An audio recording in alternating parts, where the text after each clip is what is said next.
1949 October 17 ഭരണഘടനയുടെ preamble ഭരണഘടനാ assembly ചർച്ചയ്ക്ക് എടുക്കുന്നത്. നിങ്ങൾക്കറിയുന്നത് പോലെ പിന്നെ ഒരു മാസത്തിനുള്ളിൽ ഭരണഘടനയുടെ കരട് അംഗീകരിക്കപ്പെട്ടു. 49 നവംബർ 26 ഭരണഘടനയുടെ കരട് അംഗീകരിക്കപ്പെട്ടു. അതിനേതാണ്ട് ഒരു മാസം മുമ്പാണ് പ്രിയാമ്പിൾ ചർച്ചയ്ക്ക് എടുക്കുന്നത്. അതിനു മുമ്പ് ഭരണഘടനയുടെ എല്ലാ ഭാഗങ്ങളും ചർച്ച ചെയ്ത് പൂർത്തിയാക്കിയിരുന്നു. പ്രിയാമ്പിൾ അവതരിപ്പിക്കുന്നത് നിങ്ങൾക്കറിയാമല്ലോ, അംബേദ്കറാണ്. പ്രിയാമ്പിളിൻ്റെ അടിസ്ഥാനമായിട്ടുള്ളത് 46 ഡിസംബർ 13 നെഹ്റു അവതരിപ്പിച്ച ഒബ്ജക്റ്റീവ് റെസൊല്യൂഷനാണ്. ഒബ്ജക്റ്റീവ് റെസൊല്യൂഷൻ കോൺസ്റ്റിറ്റ്യൂവൻ്റ് അസംബ്ലി അംഗീകരിക്കുന്നത് ഏതാണ്ട് ഒരു മാസം കഴിഞ്ഞ് ജനുവരി 22-നാണ്. ഡിസംബർ 22-നാണ്, ജനുവരി 22-നാണ് കരട് അംഗീകരിക്കുന്നത്, ഒബ്ജക്റ്റീവ് റെസൊല്യൂഷൻ. അതിൻ്റെ ഫൈനൽ ഫോമാണ് പ്രിയാമ്പിൾ എന്ന നിലയിൽ 47 ഒക്ടോബർ 17 അവതരിപ്പിക്കുന്നു. പ്രിയാമ്പിളിൻ്റെ പ്രസിദ്ധമായ ആമുഖം നിങ്ങൾക്കെല്ലാം അറിയുന്നത് പോലെ we the people of India എന്നാരംഭിക്കുന്ന ഒന്നാണ്. പ്രിയാമ്പിൾ അവതരിപ്പിച്ചതിന് തൊട്ടു പിന്നാലെ ഭരണഘടനാ അസംബ്ലിയിലെ പ്രധാനപ്പെട്ട അംഗങ്ങളിൽ ഒരാളായ HV കാമത്ത് പ്രിയാമ്പിളിൻ്റെ ആരംഭത്തെ സംബന്ധിച്ച ഒരു വിയോജിപ്പ് അവതരിപ്പിച്ചു. അദ്ദേഹം പറഞ്ഞ HV കാമത്ത് നിങ്ങൾ കോൺസ്റ്റിറ്റ്യൂവൻ്റ് അസംബ്ലി ഡിബേറ്റ്സ് മൊത്തം നോക്കിയാൽ ഏതാണ്ട് മിക്കവാറും എല്ലാ ചർച്ചകളിലും ഇടപെടുകയും അതിലൊക്കെ ഭേദഗതികൾ അവതരിപ്പിക്കുകയും ചെയ്യുന്ന ഒരാളാണ് HV കാമത്ത്. അദ്ദേഹം ഇതിലൊരു ഭേദഗതി അവതരിപ്പിച്ചു. ആ ഭേദഗതി ഭരണഘടന ആരംഭിക്കേണ്ടത് we the people of India എന്നല്ല, മറിച്ച് യൂറോപ്യൻ ഭരണഘടനകൾ പലതും ആരംഭിക്കുന്നത് പോലെ in the name of God ആണ് തുടങ്ങേണ്ടത് എന്നാണ് കാമത്ത് പറഞ്ഞത്. അപ്പോൾ അന്ന് ഭരണഘടനാ അസംബ്ലിയുടെ അധ്യക്ഷനായിരിക്കുന്നത് ഡോക്ടർ രാജേന്ദ്രപ്രസാദാണ്. രാജേന്ദ്രപ്രസാദ് പറഞ്ഞു, നമ്മൾ ഭരണഘടനയുടെ കരട് അംഗീകരിച്ചു കഴിഞ്ഞു, നമ്മളൊരു സെക്യുലർ സ്റ്റേറ്റ് ആവാൻ തീരുമാനിച്ചു കഴിഞ്ഞു. അതിനുശേഷം ഇനി ഭരണഘടന ദൈവനാമത്തിൽ ആരംഭിക്കുന്നത് അങ്ങനെ ഒരു സ്റ്റേറ്റിന് സാധ്യമല്ല. അതുകൊണ്ട് അങ്ങേ അമെൻമെൻറ്റ് പ്രസ് ചെയ്യരുത്, ഭേദഗതി പിൻവലിക്കണം എന്ന് പറഞ്ഞു. കാമത്ത് പക്ഷേ വഴങ്ങിയില്ല. ഭരണഘടനാ അസംബ്ലിയിലെ പ്രധാനപ്പെട്ട അംഗങ്ങളിൽ ഒരാളായ പൂർണിമ ബാനർജി, അവർ ബംഗാളിൽ നിന്നുള്ള ആളാണ്. അവരുടെ നേതൃത്വത്തിലാണ് ഭരണഘടനാ അസംബ്ലി ആദ്യമായിട്ട് ജനഗണമന പാടുന്നത് കേട്ടോ. ജനഗണമന നമ്മുടെ ദേശീയ ഗാനമായി തീരുമാനിച്ചതിന് ശേഷം 1950 ജനുവരി 24-നാണ് ഭരണഘടനാ അസംബ്ലി ജനഗണമന ദേശീയ ഗാനമായി തീരുമാനിക്കുന്നത്. അതിനുശേഷം പൂർണിമ ബാനർജിയുടെ നേതൃത്വത്തിലാണ് അത് ആദ്യമായിട്ട് ആലപിക്കുന്നത്. ആദ്യത്തെ ഒഫീഷ്യൽ ആലാപനം അതാണ് എന്ന് പറയാം. അപ്പോൾ അവർ കാമത്തിനോട് പറഞ്ഞു, താങ്കളിത് പ്രസ് ചെയ്യരുത്, പ്രസ് ചെയ്താലുള്ളൊരു കുഴപ്പം എന്താണെന്ന് വെച്ച് കഴിഞ്ഞാൽ ഇത് വോട്ടിനിടേണ്ടി വരും.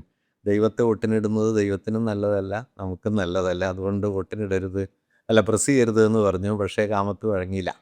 അവസാനം ആ ഭേദഗതി വോട്ടിനിട്ടു. ദൈവത്തിന് 48 വോട്ടാണ് കിട്ടിയത്, നാട്ടുകാർക്ക് 62 വോട്ട് കിട്ടി.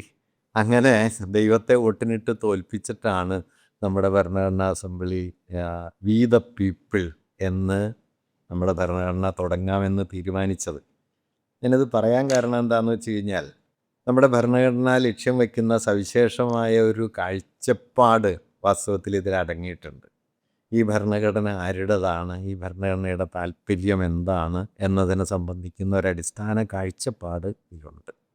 അത് ഈ രാജ്യത്തെ ജനങ്ങളാണ്, നമ്മൾ നമുക്കായി നിർമ്മിച്ച് നമുക്ക് തന്നെ സമർപ്പിക്കുന്നു എന്നാണല്ലോ ഭരണഘടനയുടെ പ്രിയാമ്പിൾ പറയുന്നത്, വി ദ പീപ്പിൾ. അത് വലിയൊരു ആശയമാണ്. വാസ്തവത്തിൽ നമ്മുടെ ഭരണഘടനാ സങ്കല്പത്തിന് നടുവിൽ ഏറ്റവും കാതലായി നിലനിൽക്കുന്ന ഒരു കാര്യമാണ് ഈ വി ദ പീപ്പിൾ എന്ന് പറയുന്ന ഒരു വാക്യം. അത് നിങ്ങൾക്കൊക്കെ അറിയാം. അത് ഇന്ത്യൻ കോൺസ്റ്റിറ്റ്യൂഷനിൽ മാത്രമല്ല, അമേരിക്കയുടെ ഭരണഘടനയിലടക്കം ലോകത്ത് പല ഭരണഘടനകളും ആരംഭിക്കുന്നത് വി ദ പീപ്പിൾ എന്ന വാക്യത്തിലാണ്. അതേക്കുറിച്ച് ധാരാളം വിമർശനങ്ങൾ ഉണ്ടായിട്ടുണ്ട്. കാരണം ഈ വാക്യമടക്കം ഇന്ത്യൻ ഭരണഘടനയിലെ പലതും ലോകത്തെ ഇതര ഭരണഘടനകളിൽ നിന്ന് കോപ്പി ചെയ്തതാണ് എന്ന വിമർശനം അക്കാലത്തുണ്ട്. ഇന്ത്യയിലെ ഹിന്ദുത്വ രാഷ്ട്രീയം അക്കാലത്ത് തന്നെ അതിനെ വലിയ തോതിൽ വിമർശിച്ചിട്ടുണ്ട്. അപ്പം അംബേദ്കർ അതിന് പറഞ്ഞൊരു മറുപടി അദ്ദേഹം ഈ ആശയത്തെക്കുറിച്ചുള്ള ചർച്ചയിൽ പറയുന്നുണ്ട്. ഇത്തരം ആശയങ്ങളൊന്നും ഏതെങ്കിലും ഒരു വ്യക്തിയുടെയോ ഏതെങ്കിലും ഒരു രാജ്യത്തിൻ്റെയോ സ്വകാര്യമായ ഉടമസ്ഥതയിലുള്ളതല്ല. അത് ആധുനിക മനുഷ്യവംശം സൃഷ്ടിച്ചെടുത്ത ആശയങ്ങളാണ്. വി ദ പീപ്പിൾ എന്നത് it doesn't belong to US constitution or any other constitution, but it belongs to the modern human being. ആധുനിക മനുഷ്യന് അയാളോട് കടപ്പെട്ട് നിൽക്കുന്നതാണ് ഈ ആശയം. അതുകൊണ്ട് നമുക്കത് ഉപയോഗിക്കാം. അല്ലാതെ ഇൻ്റലക്ച്വൽ പ്രോപ്പർട്ടി എന്നൊന്നും പറയുന്നത് ഭരണഘടനാ തത്വങ്ങൾക്ക് ബാധകമല്ല. മനുഷ്യവംശം ഒരുമിച്ച് സമരം ചെയ്തുണ്ടാക്കിയതാണ്. അതുകൊണ്ട് ഇത് ഇന്ത്യക്കും അവകാശപ്പെട്ടതാണ്, ലോകത്തേത് സമൂഹത്തിനും അവകാശപ്പെട്ടതാണ് എന്ന് അദ്ദേഹം അതേക്കുറിച്ച് പറയുന്നുണ്ട്.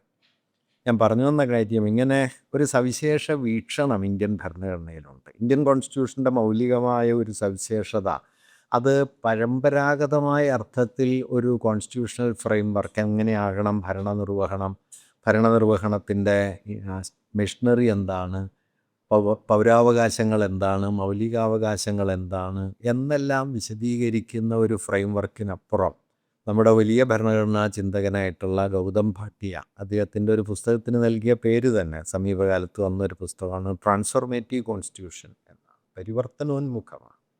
അതായത് കൊളോണിയൽ അധികാരത്തിൽ നിന്ന് തദ്ദേശീയമായ ഒരു അധികാരത്തിലേക്ക് രാഷ്ട്രം മാറുന്ന സമയത്ത് പൗരാവകാശങ്ങൾ എന്താണ്, ഉത്തരവാദിത്തങ്ങൾ എന്താണ്, ഭരണനിർവഹണ രീതികൾ എന്താണ്, സ്റ്റേറ്റിൻ്റെ സ്വഭാവം എന്താണ് എന്നെല്ലാം പറയുക മാത്രമല്ല ഇന്ത്യൻ കോൺസ്റ്റിറ്റ്യൂഷൻ ചെയ്യുന്നത്.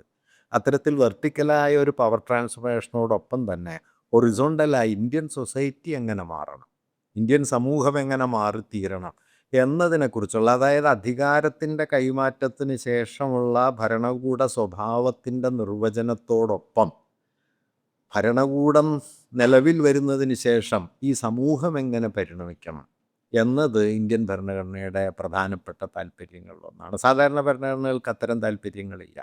അതുകൊണ്ട് ലോകത്തെ ഭരണഘടനകൾ താരതമ്യേന വളരെ ചെറുതാണ്. ഇപ്പോൾ ഓസ്ട്രേലിയയുടെ കോൺസ്റ്റിറ്റ്യൂഷനൊക്കെ എടുത്ത് നോക്കിക്കഴിഞ്ഞാൽ നമ്മുടെ കോൺസ്റ്റിറ്റ്യൂഷൻ്റെ ഏതാണ്ട് ഒരു ഭാഗത്തിൻ്റെ വലിപ്പമേ ഉള്ളൂ. ഒരു ചെറിയ കൈപ്പുസ്തകത്തിൽ അവസാനിക്കും അത്.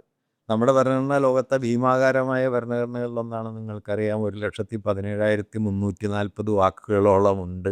അത് വായിച്ചു തീർക്കണമെങ്കിൽ ഒരു ജീവിതകാലം വേണം. പണ്ട് അതേക്കുറിച്ചുള്ളൊരു ഫലിതം എന്താണെന്ന് വെച്ചാൽ വക്കീലന്മാർക്കും ജഡ്ജിമാർക്കും വേണ്ടി എഴുതിയ ഭരണഘടനയാണ് ഇത് എന്നാണ്. അതെല്ലാം ഇതിൻ്റെ ചില സവിശേഷ സ്വഭാവങ്ങളാണ്. എന്തായാലും ഞാൻ പറഞ്ഞു വരുന്നത്, 1946 ഡിസംബർ 9 മുതൽ 49 നവംബർ 26 വരെ ഏതാണ്ട് 3 വർഷക്കാലം നീണ്ടു നിൽക്കുന്ന സുദീർഘമായ ഒരു പ്രക്രിയയിലൂടെയാണ് ഇന്ത്യൻ കോൺസ്റ്റിറ്റ്യൂഷൻ നിലവിൽ വരുന്നത്. കോൺസ്റ്റിറ്റ്യൂവൻ്റ് അസംബ്ലി ചേർന്നത് ആദ്യമായിട്ട് ഡിസംബർ 9-നാണ് 46 ഡിസംബർ 9 മുതൽ 49 നവംബർ 26 വരെയുള്ള കാലത്തിൻ്റെ സവിശേഷത ആധുനിക ഇന്ത്യയുടെ ചരിത്രത്തിലെ ഏറ്റവും പ്രയാസകരമായ കാലമാണ്. ഇന്ത്യ വിഭജിക്കപ്പെടുന്ന കാലമാണ്. ഇന്ത്യയുടെ ചരിത്രത്തിൽ എക്കാലത്തെയും വലിയ രക്തച്ചൊരിച്ചിൽ നടക്കുന്ന കാലമാണ്. അഭയാർത്ഥി പ്രവാഹം, ഏതാണ്ട് 2 കോടിയോളം ആളുകൾ അഭയാർത്ഥികളായി തീർന്ന കാലമാണ്. 10 ലക്ഷത്തോളം പേർ കൊലയപ്പെട്ട കാലമാണ്. ഗാന്ധി കൊലയപ്പെട്ട കാലമാണ്. ഇതിൻ്റെ നടുവിലാണ് കോൺസ്റ്റിറ്റ്യൂവൻ്റ് അസംബ്ലി ചേരുകയും ആ കോൺസ്റ്റിറ്റ്യൂവൻ്റ് അസംബ്ലി ഭരണഘടനയുടെ ഓരോ മുക്കും മൂലയും ചർച്ച ചെയ്ത് നമ്മൾ ഇന്ന് കാണുന്ന ഒരു ഭരണഘടനാ രൂപം അതിൽ ഉണ്ടാക്കുകയും ചെയ്തത്. ഭരണഘടനാ അസംബ്ലി നിലവിൽ വരുമ്പോൾ 399 അംഗങ്ങളാണ് ഭരണഘടനാ അസംബ്ലിയിലുള്ളത്. ഭരണഘടനാ അസംബ്ലിയുടെ രൂപീകരണം തന്നെ ഒരു തർക്ക വിഷയമായിരുന്നു. അത് നിങ്ങൾ ചിലപ്പോൾ പഠിക്കുന്നുണ്ടാവും. 46 ക്യാബിനറ്റ് മിഷൻ്റെ പശ്ചാത്തലത്തിലാണ് കോൺസ്റ്റിറ്റ്യൂവൻ്റ് അസംബ്ലി നിലവിൽ വരുന്നത്. അപ്പോൾ കോൺസ്റ്റിറ്റ്യൂവൻ്റ് അസംബ്ലിയിലെ അംഗങ്ങളെ പ്രായപൂർത്തി വോട്ടവകാശത്തിൻ്റെ അടിസ്ഥാനത്തിൽ തിരഞ്ഞെടുത്ത് ഒരു കോൺസ്റ്റിറ്റ്യൂവൻ്റ് അസംബ്ലി സ്ഥാപിച്ച് അത് ഭരണഘടന ഉണ്ടാക്കണം എന്നതായിരുന്നു സങ്കല്പമെങ്കിലും അതൊന്നും സാധ്യമായില്ല. 47 അധികാര കൈമാറ്റം നടത്തണം എന്ന് ഏകദേശ ധാരണയായിരുന്നു. അപ്പോൾ അതിനു മുമ്പ് പ്രായപൂർത്തി വോട്ടവകാശത്തിൻ്റെ അടിസ്ഥാനത്തിൽ തിരഞ്ഞെടുപ്പ് നടക്കുക, കോൺസ്റ്റിറ്റ്യൂവൻ്റ് അസംബ്ലി അംഗങ്ങളെ തിരഞ്ഞെടുക്കുക, അതിനുശേഷം കോൺസ്റ്റിറ്റ്യൂഷൻ്റെ അസംബ്ലി കോൺസ്റ്റിറ്റ്യൂഷൻ ഉണ്ടാക്കുക എന്നുള്ളതൊന്നും പ്രായോഗികമായി തോന്നാത്തത് കൊണ്ട് അന്നുണ്ടാക്കിയ ഒരു തീരുമാനം 45 ഇന്ത്യൻ പ്രവിശ്യകളിലേക്ക് നടന്ന തിരഞ്ഞെടുപ്പിൽ തിരഞ്ഞെടുക്കപ്പെട്ട ആളുകൾ അവരുടെ പ്രതിനിധികളെ തിരഞ്ഞെടുക്കുക. അങ്ങനെ പ്രതിനിധികൾ തിരഞ്ഞെടുത്ത പ്രതിനിധികളാണ് കോൺസ്റ്റിറ്റ്യൂവൻ്റ് അസംബ്ലിയിൽ അംഗങ്ങളായി മാറിയത്. പിന്നെ നാട്ടുരാജ്യങ്ങളിൽ നിന്ന് നോമിനേറ്റ് ചെയ്യപ്പെട്ടവരും ചേർന്നതാണ് 399 അംഗങ്ങൾ. അതിലുള്ളൊരു കൗതുകം എന്താണെന്ന് വെച്ചാൽ, ഞാൻ 1-2 കണക്കുകൾ കണ്ടിട്ടുണ്ട്. 13-15% ഇന്ത്യക്കാർ മാത്രമാണ് 45 ഈ തെരഞ്ഞെടുപ്പിൽ വോട്ട് ചെയ്തിട്ടുള്ളത്. കാരണം എല്ലാവർക്കും വോട്ടവകാശമില്ല, നാട്ടുരാജ്യങ്ങളിൽ തെരഞ്ഞെടുപ്പില്ല. അതുകൊണ്ട് ഇന്ത്യൻ ജനതയുടെ ഒരു 15% താഴെ ആളുകൾ വോട്ട് ചെയ്ത തെരഞ്ഞെടുപ്പാണ് പ്രവിശ്യകളിലേക്ക് നടന്നത്. അവരാണ് കോൺസ്റ്റിറ്റ്യൂവൻ്റ് അസംബ്ലി അംഗങ്ങളെ തിരഞ്ഞെടുക്കുന്നത്. നാട്ടുരാജ്യങ്ങളിൽ നിന്ന് നോമിനേറ്റ് ചെയ്യപ്പെട്ടവരാണ്. അതുകൊണ്ട് ഈ കോൺസ്റ്റിറ്റ്യൂവൻ്റ് അസംബ്ലി ശരിയാണോ അതിൻ്റെ ഫോർമേഷൻ്റെ യുക്തി ശരിയാണോ എന്ന വലിയ വിമർശനം അക്കാലത്തുണ്ടായിരുന്നു. കാരണം ഒരു കൊളോണിയൽ പ്രോജക്റ്റിൻ്റെ ഭാഗമായിട്ട് നിർദ്ദേശിക്കപ്പെട്ട ഒരു ഭരണഘടനാ അസംബ്ലി സങ്കല്പം, നേരിട്ട് തെരഞ്ഞെടുപ്പ് നടക്കാത്ത ഭരണഘടനാ അസംബ്ലി, പ്രായപൂർത്തി വോട്ടവകാശം ഇല്ലാത്ത ഭരണഘടനാ അസംബ്ലി, ജനസംഖ്യയിലെ 1/6 മാത്രം വോട്ട് ചെയ്യുന്ന ഒരു തെരഞ്ഞെടുപ്പ്, ഇതെല്ലാം വഴി നിലവിൽ വരുന്ന ഒരു ഭരണഘടനാ അസംബ്ലി ആണോ ഭരണഘടനയ്ക്ക് രൂപം നൽകേണ്ടത് എന്ന വലിയ വിമർശനം അക്കാലത്തുണ്ട്. വലിയ ചർച്ചകളുണ്ട്. ഒരു കൂട്ടം ആളുകൾ ഭരണഘടനാ അസംബ്ലി ബഹിഷ്കരിക്കുന്നുണ്ട്. ഇന്ത്യൻ ഭരണഘടനാ അസംബ്ലി ബഹിഷ്കരിച്ചൊരു വിഭാഗം ഇന്ത്യയിലെ സോഷ്യലിസ്റ്റുകളാണ്. ജയപ്രകാശ് നാരായണനും റാം മനോഹർ ലോഹിയും അച്യുത് പടുവർത്തനും നരേന്ദ്രദേവും അടക്കമുള്ള ആളുകളൊക്കെ അത് ബഹിഷ്കരിക്കുകയാണ് ചെയ്തത്. ഇതിൽ പങ്കെടുക്കുന്നത് ശരിയാണോ എന്നുള്ളൊരു സംശയം അന്നുണ്ട്. അന്ന് ആ സംശയം വലിയ തോതിൽ അലട്ടിയ ഒരാളായിരുന്നു ജഗജീവൻ റാം. അന്ന് കോൺഗ്രസിൻ്റെ വലിയ നേതാവാണ്. ജഗജീവൻ റാം ഗാന്ധിയെ ചെന്ന് കാണുന്നു. ഗാന്ധിയോട് ചോദിക്കുന്നുണ്ട് ഇതിൽ പങ്കെടുക്കണം. അപ്പോൾ ഗാന്ധി പറഞ്ഞു, നിങ്ങൾ ഇതിനെയും ഒരു സത്യാന്വേഷണമായിട്ട് കാണുക. എന്നിട്ടാണ് അദ്ദേഹത്തിൻ്റെ അതിപ്രസിദ്ധമായൊരു ഒബ്സർവേഷൻ ജഗജീവൻ റാമിനോട് പറയുന്നതാണ്. ആ ഒബ്സർവേഷൻ ചിലപ്പോൾ നിങ്ങൾ കേട്ട് കാണും. നിങ്ങളൊരു നിയമനിർമ്മാണം നടത്തുമ്പോൾ നിങ്ങൾ സ്വീകരിക്കേണ്ട ഒരു മാനദണ്ഡം ഞാൻ പറയാം എന്ന് അദ്ദേഹം പറയുന്നുണ്ട്. I will give you A talisman, think of the poorest of the poor you have ever seen എന്ന് പറയും. ഞാൻ നിങ്ങൾക്കൊരു ഉരകല്ല് തരാം. നിങ്ങൾ കണ്ട ഏറ്റവും ദരിദ്രനായ ഒരാളെ മനസ്സിൽ കാണുക. അയാൾക്ക് ഗുണകരമാകുന്നെങ്കിൽ നിങ്ങളുടെ നിയമം ശരിയാണ് എന്ന് കരുതുക. ഇന്ത്യൻ ഭരണഘടനാ അസംബ്ലിയുടെ നിർമ്മാണ സഭയുടെ രൂപീകരണം മുതൽ തന്നെ അതിൻ്റെ ഉള്ളടക്കത്തെയും അതിൻ്റെ സമീപനത്തെയും സംബന്ധിക്കുന്ന ധാരാളമായ പലതരത്തിലുള്ള ആലോചനകൾ, ബഹിഷ്കരണം മുതൽ അതിൻ്റെ ഉള്ളടക്കം എന്താകണം എന്നതിനെ സംബന്ധിക്കുന്ന ഗാന്ധിയുടെ ഈ പറഞ്ഞതുപോലുള്ള വിശദീകരണങ്ങൾ വരെ പലതും ഉണ്ടായിട്ടുണ്ട്. നമ്മൾ ഇന്ത്യൻ ഭരണഘടന എന്ന സങ്കല്പത്തിലേക്ക്, എന്ന ആശയത്തിലേക്ക് നോക്കുമ്പോൾ വളരെ വിപുലമായി ചർച്ച ചെയ്യപ്പെട്ടതാണ് കേട്ടോ. ഏതാണ്ട് 3 വർഷക്കാലം ഭരണഘടനാ അസംബ്ലി സമ്മേളിച്ചു. 165 ദിവസങ്ങളാണ് അത് സമ്മേളിച്ചത്. ഭരണഘടനയുടെ കരട് 101 ദിവസം ഭരണഘടനയുടെ കരട് വിശദാംശങ്ങളിൽ ചർച്ച ചെയ്തു. ഓരോ വാക്കും വരിയുമൊക്കെ വിശദാംശങ്ങളിൽ ചർച്ച ചെയ്തു. ഇപ്പം ഇന്ത്യ എന്ന് വേണോ ഭാരതം എന്ന് വേണോ എന്നുള്ളത് ചർച്ച ചെയ്യാൻ തന്നെ 3 ദിവസം എടുക്കേണ്ടായി. അംബേദ്കർ അതിൻ്റെ റെസൊല്യൂഷൻ അവതരിപ്പിക്കുന്നത് നമുക്ക് ഈ പേര് തീരുമാനിക്കണം, നമുക്ക് ഇന്ന് വൈകുന്നേരം തീരുമാനിക്കാം. ഒരു ദിവസം വൈകുന്നേരമാണ് ഈ ചർച്ച തുടങ്ങുന്നത്, 4 മണിയുടെ. അപ്പം അംബേദ്കർ പറഞ്ഞു നമുക്ക് അരമണിക്കൂർ കൊണ്ട് തീരുമാനിക്കാം എന്ന് പറഞ്ഞു. വാസ്തവത്തിൽ 2.5 ദിവസം നീണ്ട ചർച്ചയ്ക്ക് ശേഷമാണ് ഈ ഇന്ത്യ ദാറ്റ് ഈസ് ഭാരത് എന്നതിലേക്ക് എത്തുന്നത്. ആ ഡിബേറ്റൊക്കെ വായിച്ച് നോക്കിക്കഴിഞ്ഞാൽ ഈ വാക്കിൻ്റെ എറ്റിമോളജി, ഭാരതം എന്ന വാക്ക് എവിടെ നിന്ന് വന്നു, ഇന്ത്യ എന്ന വാക്ക് എങ്ങനെ വന്നു, അതിൻ്റെ ട്രാൻസ്ഫോർമേറ്റീവ് ഹിസ്റ്ററി, ഇതെല്ലാം വിശദമായി പ്രതിപാദിച്ചു. വാസ്തവത്തിൽ നിങ്ങൾ പൊളിറ്റിക്കൽ സയൻസ് പഠിക്കുന്ന ആളുകൾ എന്നുള്ള നിലയ്ക്ക് നമ്മുടെ കോൺസ്റ്റിറ്റ്യൂൻ്റ് അസംബ്ലി ഡിബേറ്റ് ഒന്ന് മറിച്ച് നോക്കും. മുഴുവൻ വായിക്കുക പോസിബിൾ അല്ല, 10 വോള്യങ്ങളായിട്ട് ഭീമാകാരമായൊരു സാധനമാണ്. പക്ഷേ ആധുനിക ഇന്ത്യയുടെ ചരിത്രം മാത്രമല്ല, നമ്മുടെ സംസ്കാരം, ഭൂതകാലം, പരിവർത്തനങ്ങൾ, ഇത് മുഴുവൻ ഡോക്യുമെൻ്റ് ചെയ്യപ്പെട്ടിട്ടുള്ളൊരു രേഖയാണ് കോൺസ്റ്റിറ്റ്യൂൻ്റ് അസംബ്ലി ഡിബേറ്റ്. ഇപ്പം മലയാളം വരുന്നുണ്ട് അതിൻ്റെ. കേരള നിയമസഭ അതിൻ്റെ 1-ാം വള്ളി ഇറക്കി. ഇംഗ്ലീഷ് മുഴുവൻ വള്ളിയങ്ങൾ ദീർഘമായിട്ട് അവൈലബിൾ ആണ്, നിങ്ങളതൊന്ന് നോക്കണം. ഞാൻ പറഞ്ഞു വന്നത് വളരെ വിപുലമായ ഒരു സംവാദത്തിൻ്റെ പരിസരം വാസ്തവത്തിൽ നമ്മുടെ ഭരണഘടനയെ സംബന്ധിച്ച് തുടക്കം മുതലേ ഉണ്ട്. കോൺസ്റ്റിറ്റ്യൂൻ്റ് അസംബ്ലിയുടെ ഫോർമേഷൻ മുതൽ എന്തായിരിക്കണം ഭരണഘടനയുടെ തത്വമാകേണ്ടത്, ആധാരതത്വം. അതാണ് ഗാന്ധിയുടെ തത്വം ഞാൻ പറഞ്ഞത്. ജഗജീവൻ റാമിനോട് ഗാന്ധി പറയുന്നത്, think of the poorest of the poor you have ever seen. നിങ്ങൾ കണ്ട ഏറ്റവും ദരിദ്രനായ ഒരാളെയാണ് നിങ്ങൾ നിയമനിർമ്മാണത്തിൻ്റെ സമയത്ത് പരിഗണിക്കേണ്ടത്.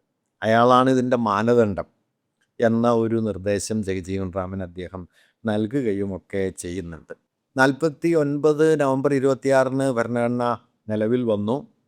ഭരണഘടനയ്ക്കെതിരായ ആദ്യത്തെ ഏറ്റവും പ്രധാനപ്പെട്ട വിമർശനം ഉയർന്നത് 49 നവംബർ 30 RSSൻ്റെ മുഖമാസികയായിട്ടുള്ള ഓർഗനൈസറിലാണ്. ഓർഗനൈസർ ഭരണഘടനയ്ക്കെതിരെ പല വിമർശനങ്ങൾ ഉയർത്തി. അതിൽ പ്രധാനപ്പെട്ട 2-3 വിമർശനങ്ങളുണ്ട്. ഒന്ന്, ഇന്ത്യൻ ഭരണഘടന പൗരാണികമായ ഇന്ത്യൻ ഭരണഘടനാ മൂല്യങ്ങളെ അല്പം പോലും ഉൾക്കൊള്ളുന്നില്ല എന്നതായിരുന്നു ഓർഗനൈസറിൻ്റെ വിമർശനം. ഞാനൊന്ന് വായിക്കാം. അത് ശ്രദ്ധിച്ച് കേൾക്കേണ്ട ഒരു വിമർശനമാണ്. നമ്മുടെ കാലത്തിലേക്കൊക്കെ അത് പലതരം തുടർച്ചകളുള്ളതാണ്. ഓർഗനൈസർ എഴുതുന്നത്, In our constitution, there is no trace of ancient Indian constitutional laws, institutions, nomenclature and phraseology. To this day, the laws as enunciated in Manusmriti excite the admiration of the world and elicit spontaneous obedience and conformity among Hindus. But to our constitutional pundits, all these mean nothing. ലോകമെമ്പാടുമുള്ള ഭരണഘടനാ പണ്ഡിതന്മാർക്കും ഇന്ത്യയിലെ ജനങ്ങൾക്കും മനുസ്മൃതി അടിസ്ഥാനപരമായൊരു പ്രമാണമായിട്ട് നിലനിന്നിരുന്നു. പക്ഷേ Indian ഭരണഘടനാ പണ്ഡിതന്മാർ അതിനെ അല്പം പോലും മാനിച്ചില്ല. ഇതാണ് RSS ഉയർത്തിയ ഒരു വിമർശനം. അവിടെ കൊണ്ട് അത് അവസാനിച്ചില്ല. രണ്ടാമത്തെ പ്രധാനപ്പെട്ട ഒരു വിമർശനം നമ്മുടെ ഭരണഘടനയുടെ 1ാമത്തെ ആർട്ടിക്കിൾ ഉണ്ടല്ലോ, നിങ്ങൾക്കറിയാം, India that is Bharat shall be a union of States. സംസ്ഥാനങ്ങളുടെ ഒരു യൂണിയൻ ആയിരിക്കും എന്നാണ് ഇന്ത്യയെ വിശേഷിപ്പിക്കുന്നത്. നമ്മളിപ്പോൾ മിക്കവാറും തെറ്റായിട്ടാണ് പറയുക, സെൻട്രൽ ഗവൺമെൻറ് എന്നാണ് പറയുക. വാസ്തവത്തിൽ യൂണിയൻ ഗവൺമെൻറ്റാണ്, സെൻട്രൽ ഗവൺമെൻറ് അല്ല. കേന്ദ്ര ഗവൺമെൻറ് എന്നൊരു സങ്കല്പം ഭരണഘടനയിലില്ല. യൂണിയൻ ഗവൺമെൻറ് സ്റ്റേറ്റ് ഗവൺമെൻറ്റുമാണ്. അതുകൊണ്ടാണ് ഡിഫൈൻ ചെയ്യപ്പെടുന്നതിൻ്റെ India that is Bharat shall be a union of states. ആ വാക്യത്തെക്കുറിച്ച് ഗോൾവൽക്കർ അന്ന് ഉന്നയിച്ചൊരു വിമർശനം അത് വിഭജനത്തിൻ്റെ വിത്താണ് എന്നാണ്. ഇന്ത്യ നേരിടാനിരിക്കുന്ന വിഭജനത്തിൻ്റെ വിത്താണ് എന്ന വിമർശനം അന്ന് ഉയരുന്നുണ്ട്. ഇങ്ങനെ ഇന്ത്യയുടെ ഭരണഘടനയുടെ രൂപപ്പെടലിൻ്റെ ആദ്യത്തെ സന്ദർഭത്തിൽ തന്നെ അത് വിമർശിക്കപ്പെടുന്നുണ്ട്. മൂന്നാമതൊരു വിമർശനം വന്നത് ഞാൻ നേരത്തെ പറഞ്ഞതാണ്, ഇതിൽ സ്വന്തമായിട്ടേറെയൊന്നുമില്ല. അമേരിക്കൻ ഭരണഘടനയുടെയും കനേഡിയൻ ഭരണഘടനയുടെയും 1935 ഗവൺമെൻറ് ഓഫ് ഇന്ത്യ ആക്ടിൻ്റെയും ഭാഗങ്ങളൊക്കെ ചേർത്ത് വെച്ചതാണ് ഇന്ത്യൻ ഭരണഘടന.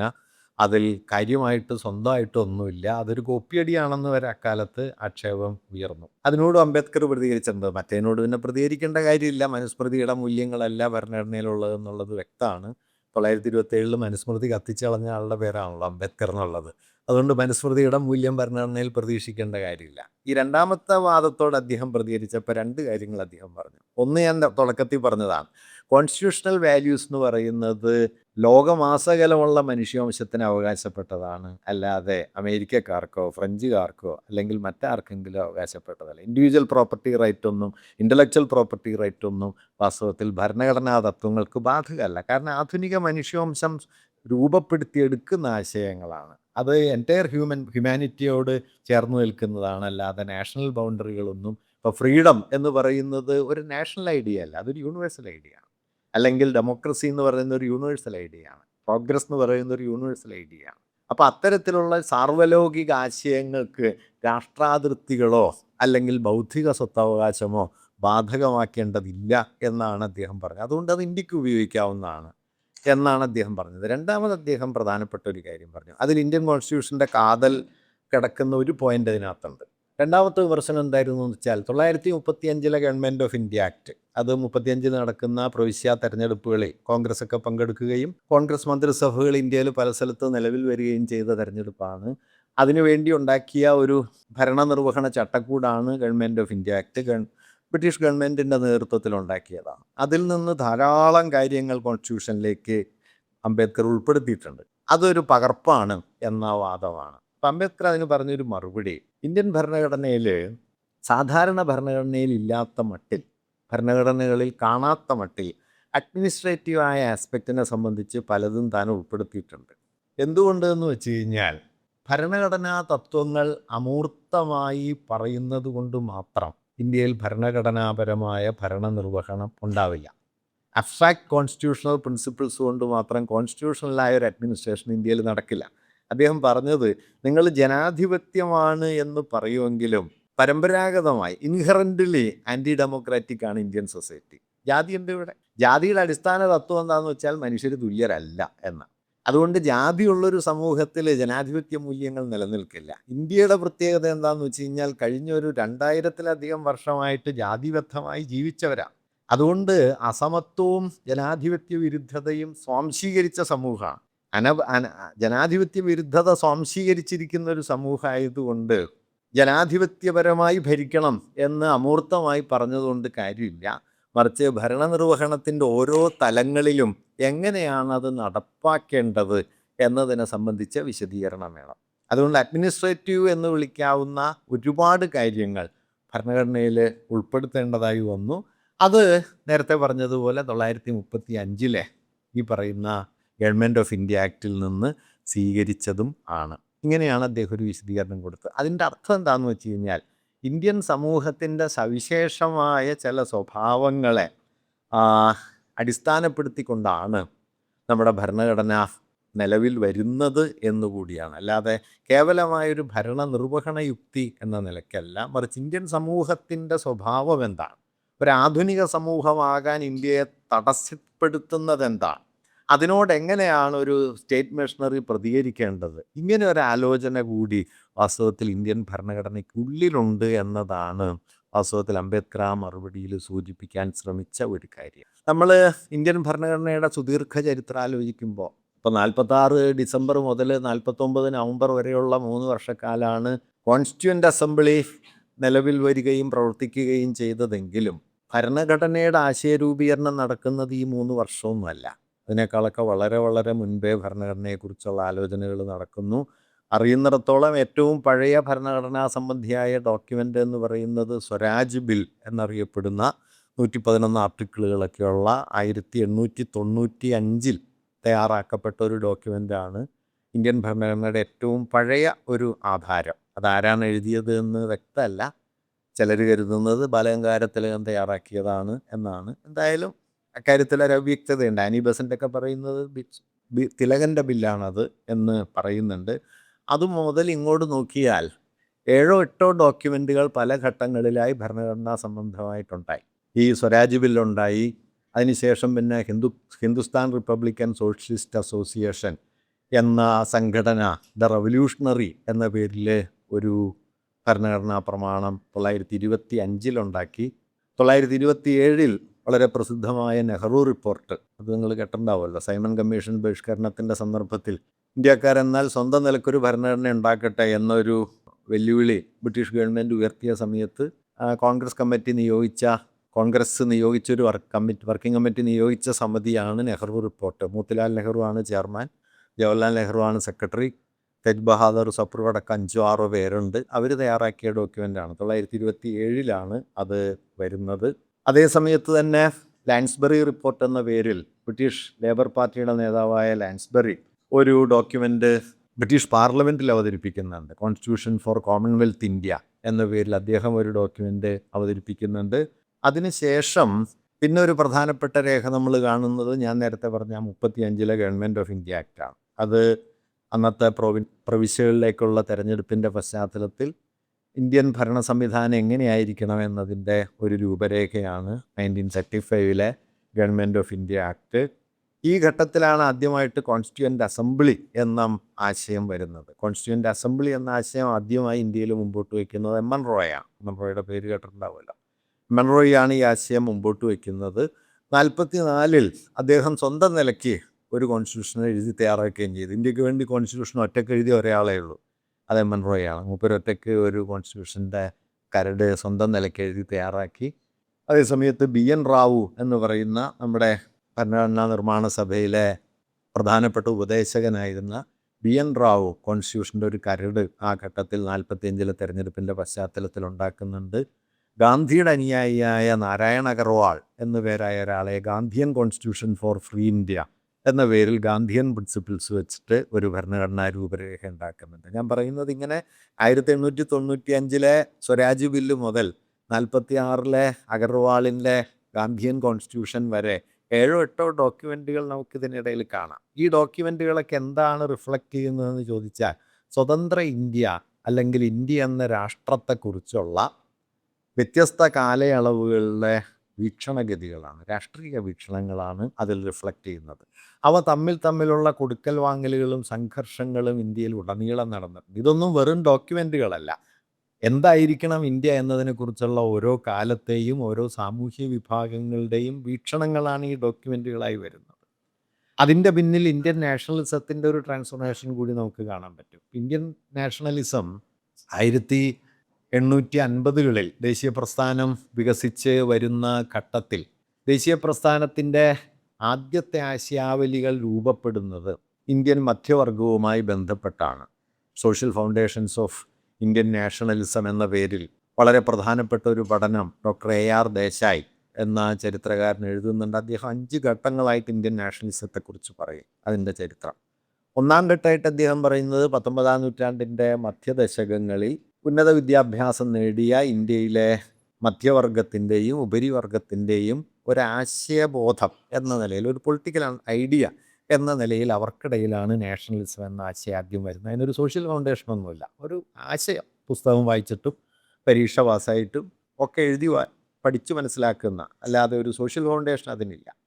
സോഷ്യൽ ഫൗണ്ടേഷൻ എന്ന നിലയിൽ അദ്ദേഹം ആദ്യം കാണുന്നത് 19-ാം നൂറ്റാണ്ടിൽ നിന്ന് 20-ാം നൂറ്റാണ്ടിലേക്ക് ഇന്ത്യ പരിണമിക്കുന്ന ഘട്ടത്തിൽ ഇന്ത്യയിലെ മർക്കൻഡൈൽ ബൂർഷ്വാസി, ഇന്ത്യയിലെ വാണിജ്യ മുതലാളിത്തം നികുതിയെ ചൊല്ലി ബ്രിട്ടീഷ് കൊളോണിയലിസ്റ്റ് ഭരണകൂടവുമായി കോൺഫ്ലിക്റ്റിലാവുന്നു. കൊളോണിയൽ ഭരണകൂടം ചുങ്കം, ഇറക്കുമതിക്ക് വലിയ തോതിൽ ഇളവ് നൽകുന്നു, കയറ്റുമതിക്ക് വലിയ തോതിൽ നികുതി ഏർപ്പെടുത്തുന്നു. അപ്പോൾ ഇന്ത്യയിലെ വികസിച്ചു വരുന്ന വാണിജ്യ മുതലാളിത്തത്തിന് തങ്ങളുടെ കച്ചവടത്തെ തടയുന്ന ഒന്നായിട്ട് കൊളോണിയൽ ഭരണകൂടത്തിൻ്റെ ടാക്സേഷൻ പ്രിൻസിപ്പിൾസ് ഫീൽ ചെയ്യാൻ തുടങ്ങി. ഇത് ഇന്ത്യൻ വാണിജ്യ മുതലാളിത്തത്തെ ബ്രിട്ടീഷ് ഭരണകൂടത്തിന് എതിരാക്കി മാറ്റുകയും ഒരു സോഷ്യൽ ഒരു സോഷ്യൽ ക്ലാസ് എന്ന നിലയിൽ ഈ മർക്കൻഡൈൽ ബൂർഷ്വാസി കൊളോണിയൽ ഭരണകൂടത്തിനെതിരെ നിലകൊള്ളാൻ തുടങ്ങുകയും അവരുടെ ഒരു ആശയം എന്ന നിലയിൽ ഈ ദേശീയത വികസിച്ചു വരികയും ചെയ്യുന്നു.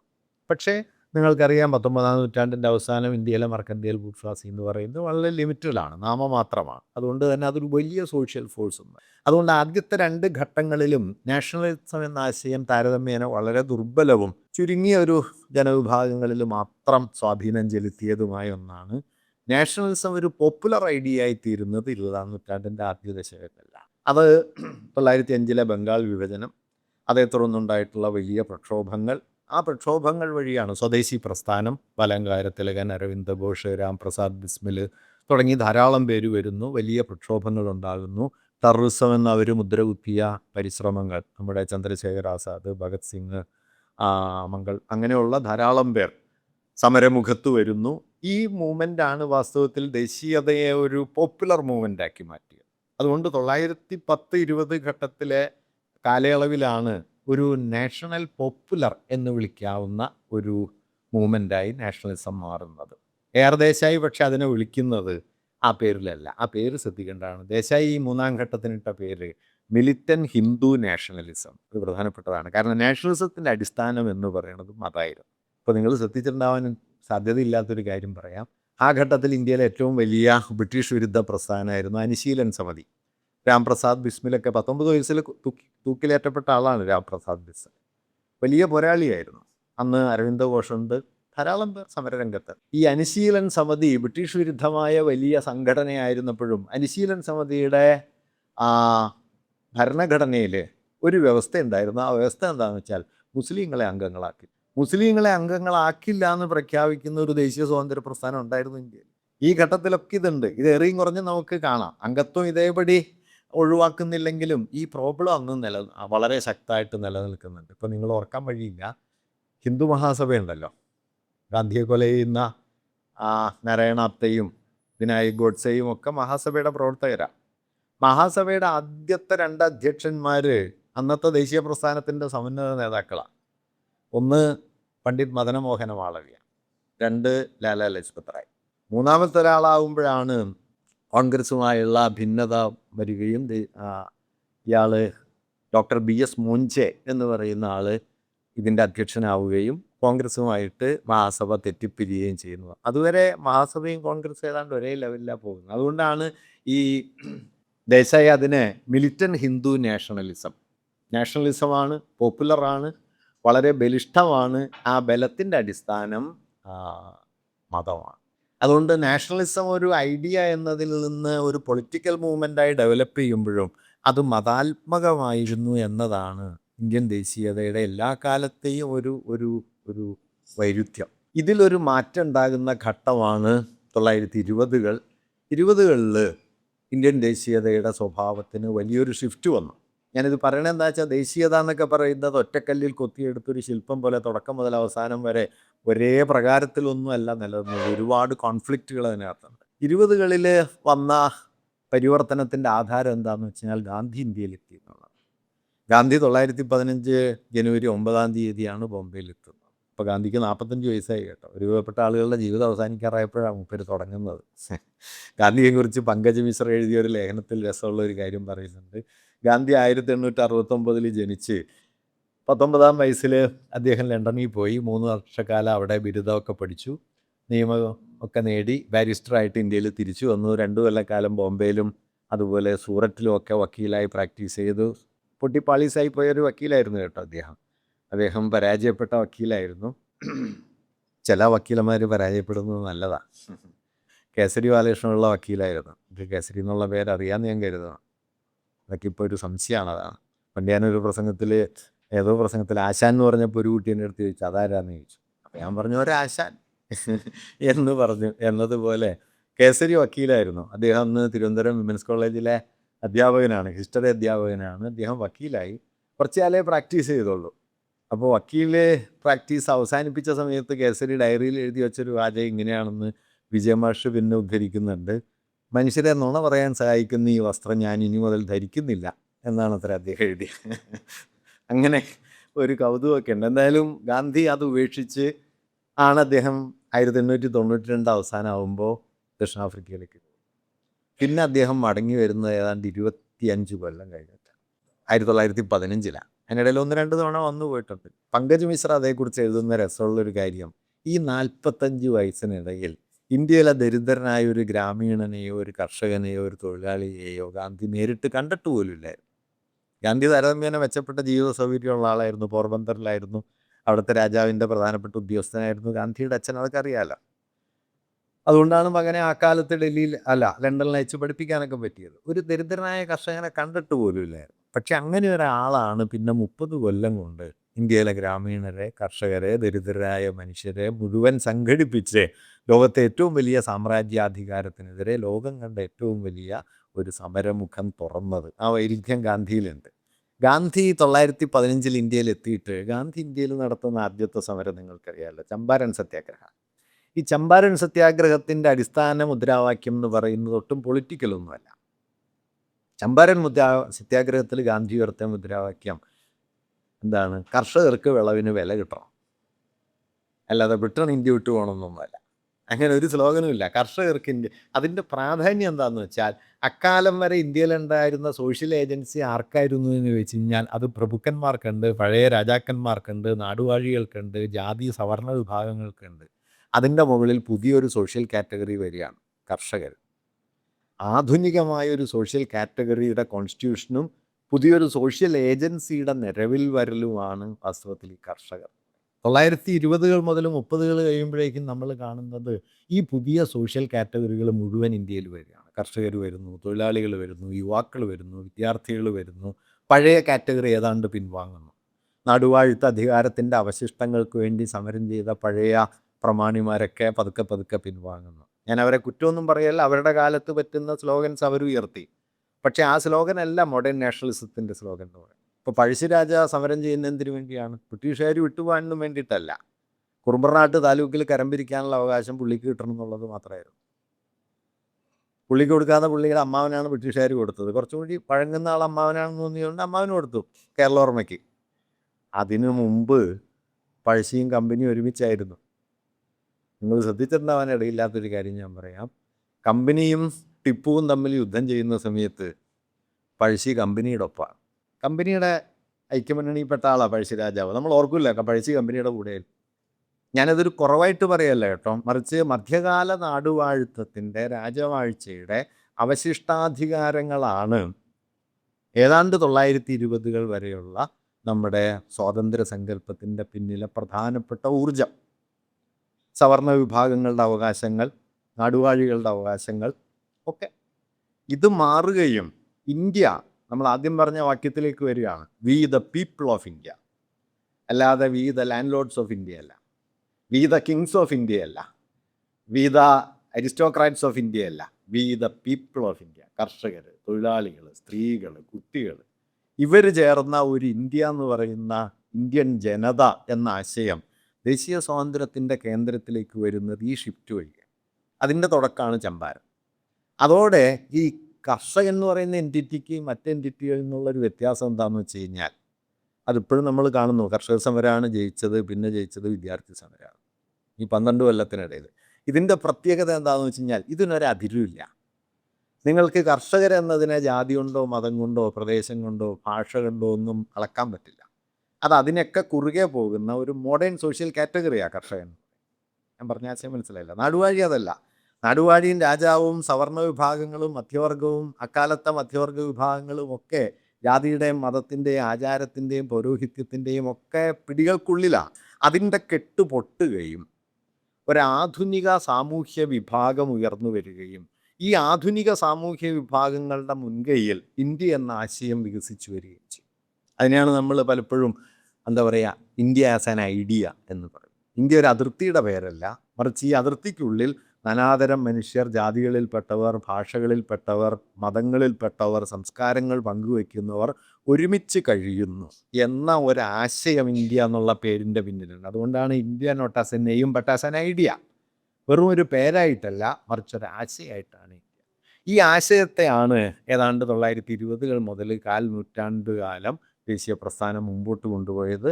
ആ ആശയത്തിനുള്ളിലുണ്ടായൊരു വമ്പൻ പിളർപ്പാണ് വിഭജന സന്ദർഭവും അതിൻ്റെ പേരിലുണ്ടായ വലിയ വർഗീയ കലാപവും. അത് ഇന്ത്യയെ തീർക്കുമായിരുന്നു. ആ അവസാനത്തെ സർവനാശത്തിൽ നിന്ന് ഇന്ത്യയെ വീണ്ടെടുത്ത ഒരു സന്ദർഭം ഗാന്ധിയുടെ രക്തസാക്ഷിത്വമാണ്. ഗാന്ധിയുടെ കൊലപാതകം ഇല്ലായിരുന്നുവെങ്കിൽ ആധുനിക ഇന്ത്യ തുടരുമായിരുന്നില്ല. ഒരു മതരാഷ്ട്രമായി എന്നേ ഇന്ത്യ മാറിപ്പോകുമായിരുന്നു എന്നാണ് ഞാൻ കരുതുന്നത്. അതിനെ തടഞ്ഞു നിർത്തിയ ഒരു വലിയ ധാർമ്മിക ബലം ഗാന്ധിയുടെ രക്തസാക്ഷിത്വമാണ്. അപ്പം ഞാൻ പറഞ്ഞു വരുന്നത് 20-കൾ മുതൽ വികസിച്ചു വരുന്ന ഈ ദേശീയതാ സങ്കല്പം, അതായത് ഇന്ത്യ എന്ന് പറയുന്നത് മധ്യകാല പ്രഭുക്കളുടെയോ രാജാക്കന്മാരുടെയോ സവർണ സാമൂഹ്യ വിഭാഗങ്ങളുടെയോ ഒന്നുമല്ല, മറിച്ച് ഇന്ത്യയിലെ ഏറ്റവും നിസ്വരായ സാധാരണ മനുഷ്യത്വതാണ് എന്ന ആശയം.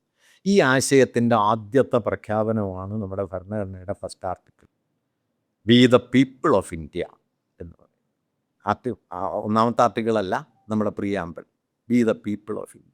അതുകൊണ്ട് നമ്മൾ ഞാൻ പറഞ്ഞു വരുന്നത് ഈ ആദ്യത്തെ വാക്യം അമേരിക്കൻ ഭരണഘടനയിൽ നിന്ന് കടമെടുത്തതാണ് എന്ന മട്ടിലല്ല മനസ്സിലാക്കേണ്ടതെന്ന് പറയുകയാണ്. മറിച്ച് നമ്മുടെ രാഷ്ട്ര ചരിത്രത്തിലെ വളരെ പ്രധാനപ്പെട്ട ഒരു ഒരു ഒരു വീക്ഷണത്തെയാണ്, അല്ലെങ്കിൽ നമ്മുടെ ദേശീയതയുടെയും രാഷ്ട്രത്തിൻ്റെയും സ്വഭാവ നിർവചനത്തിൻ്റെ ഒരു അടിസ്ഥാനത്തെയാണ് ഭരണഘടനയുടെ ആദ്യ വാക്യം മുന്നോട്ട് വയ്ക്കുന്നത്. ആ നിലയിൽ കൺസെപ്ച്വലി മനസ്സിലാക്കേണ്ടുന്ന ഒന്നാണ് വി ദ പീപ്പിൾ എന്ന ആശയം. അതല്ലാതെ ഒരു റട്ടറിക്കല്ല, ഒരു അലങ്കാര വാക്യമല്ല. അത് ഉൾക്കൊള്ളുന്ന ചിലതുണ്ട്, അത് പുറന്തള്ളുന്ന ചിലതുണ്ട്. ഇവിടെ ഒരു കാര്യം കൂടി ഞാൻ ഇതിൻ്റെ ടെക്നിക്കലായ ഒരു തലം കൂടി ഇത് സംബന്ധിച്ച് സൂചിപ്പിക്കാം. അത് നമ്മുടെ ഭരണഘടന, ഞാൻ പറഞ്ഞല്ലോ, ഏറ്റവും വലിയ ഭരണഘടനകളിലൊന്നാണ്. 1,17,369 വാക്കുകൾ ഉള്ള ഭരണഘടനയാണ് ഇന്ത്യൻ ഭരണഘടന. വളരെ വിപുലമാണ്. നമ്മുടെ ഭരണഘടനയുടെ ആദ്യത്തെ കയ്യെഴുത്ത് പ്രതി തയ്യാറാക്കിയത് പ്രേംബഹാരി നാരായൺ റൈസാദ എന്ന് പറയുന്ന ഒരു കാലിഗ്രാഫിസ്റ്റാണ്. മൂപ്പരൊറ്റയ്ക്കാണ് കേട്ടോ ഇത് എഴുതിയത്. അതിനെഴുതിയ പേനയും ഉപയോഗിച്ച നിബ്ബൊക്കെ ഇപ്പോഴും സൂക്ഷിച്ചിട്ടുണ്ട്. എത്രയെങ്കിലും നിബ്ബുകളുണ്ട്. മൂപ്പർ 5 പൈസ അതിന് പ്രതിഫലമായിട്ട് വാങ്ങിയില്ല. ആകെ പുള്ളിയുടെ ഡിമാൻഡ് എന്തായിരുന്നു എന്ന് വെച്ചാൽ എല്ലാ പേജിലും ഒപ്പിടുന്ന. അതുകൊണ്ട് നിങ്ങൾ നോക്കിക്കഴിഞ്ഞാൽ പ്രേം എന്നുള്ള പേര് ആ പ്രേമിൻ്റെ അടിയിൽ കാണാൻ പറ്റും. എല്ലാ പേരിലും ഒപ്പിടും. പടം വരച്ചത് നന്ദലാൽ ബോസാണ്. നന്ദലാൽ ബോസ് ഒപ്പിടാൻ മടിച്ച ആളാണ്. പക്ഷേ നന്ദലാൽ ബോസും ചില സ്ഥലത്ത് ഇനിഷ്യൽ ചെയ്തിട്ടുണ്ട്. നന്ദലാൽ ബോസ് അന്ന് ഗാന്ധിയുടെ വലിയ അനുയായിയായിരുന്നു. ആദ്യഘട്ടത്തിൽ ഗാന്ധിക്കെതിരായിരുന്നു, പിന്നെ ഗാന്ധിയുടെ അനുയായിയായി. 2 കോൺഗ്രസ് സമ്മേളനങ്ങൾക്ക് വേണ്ടി പോസ്റ്റർ എഴുതിയ ആളാണ്. ഹരിപുര കോൺഗ്രസ് സമ്മേളനത്തിനും ലക്നൗ സമ്മേളനത്തിനും വേണ്ടി പോസ്റ്ററൊക്കെ എഴുതിയ വിശ്വഭാരതിയിലെ ചിത്രകലാ വിഭാഗത്തിൻ്റെ അധ്യക്ഷനായിരുന്ന ആളാണ് നന്ദലാൽ ബോസ്. അദ്ദേഹമാണ് അതിൻ്റെ ചിത്രങ്ങളൊക്കെ വരച്ചത്. ആ ചിത്രങ്ങൾ ഞാൻ ഒരു കാര്യം പറയാൻ കേട്ടോ, ഇന്നിപ്പോൾ ഉന്നയിക്കപ്പെടുന്ന വാദഗതികളുടെ ഒരു കൗണ്ടർ എന്ന നിലയ്ക്ക് കൂടി പറയുകയാണ്. ഇന്ത്യൻ ഭരണഘടനയുടെ 14-ാമത്തെ ഭാഗത്തിൻ്റെ മുകളിൽ തുടങ്ങുന്ന ചിത്രം അക്ബറുടെ ചിത്രം, അക്ബറുടെ കൊട്ടാര. 16-ാമത്തെ ഭാഗത്തിൻ്റെ തുടക്കത്തിൽ 2 ചിത്രങ്ങളുണ്ട്. ഒന്ന് ഝാൻസിയിലെ റാണി ലക്ഷ്മിഭായിയുടെയാണ്, 2 ടിപ്പു സുൽത്താൻ്റെയാണ്. ടിപ്പു സുൽത്താൻ്റെ പടം നമ്മുടെ ഭരണഘടനയിലുണ്ട്. വെറുതെ ഒരു ഓർമ്മയ്ക്ക് ഇരിക്കട്ടെ. കാരണം രാജ്യദ്രോഹി എന്ന് പറയുമ്പോൾ ഇപ്പം പിന്നെ കുട്ടികൾ എളുപ്പമുള്ള മുദ്രാവാക്യം കണ്ടുപിടിച്ചിട്ടുണ്ട്. അതുകൊണ്ട് ഇത്രയും വിശദീകരണമൊന്നും വേണ്ട, ഇങ്ങനെ പ്രസംഗമൊന്നും വേണ്ട. പെട്ടെന്ന് തന്നെ ആ പോസ്റ്റർ ഓർമ്മയുണ്ടല്ലോ, ഞാനത് പറയുന്നില്ല. അത്ര എളുപ്പം കുട്ടികൾ ഹാൻഡിൽ ചെയ്തു. എങ്കിലും നമ്മൾ പറയേണ്ട ഒരു കാര്യം, ടിപ്പു നമ്മുടെ ഭരണഘടനയിലുണ്ട്, അക്ബർ ഭരണഘടനയിലുണ്ട്. ഇപ്പം മുഗൾ കാലം എന്നൊക്കെ പറയുന്നത് ഇൻവേഷനാണെന്നാണല്ലോ ഇപ്പോഴത്തെ സിദ്ധാന്തം വരുന്നത്. അപ്പം ഇത് ഓർക്കാൻ നല്ലതാണ്. അതുകൊണ്ടാണ് ഇൻവേസീവായൊരു സ്ഥലം ഭരണഘടനയ്ക്ക് അകത്ത് കിടപ്പുണ്ട് എന്ന ഒരു ഓർമ്മ ഉണ്ടാകുമ്പോൾ ഒരു ആശ്വാസം കിട്ടും. അതുകൊണ്ടാണ്.